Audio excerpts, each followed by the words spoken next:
ਤੰਗ ਨਹੀਂ ਕਰਦੇ।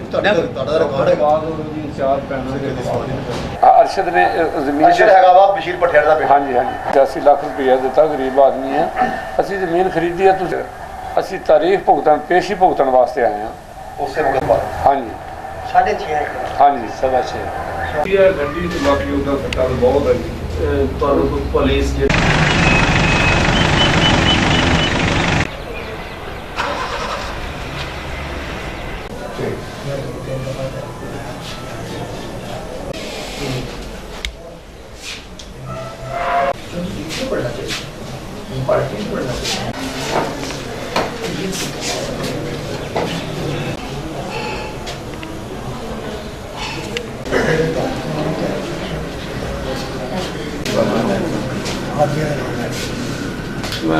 ਹਾਂਜੀ ਇਹਨਾਂ ਦਾ ਗੱਲ ਮੈਂ ਨਹੀਂ ਹੈ ਜੀ।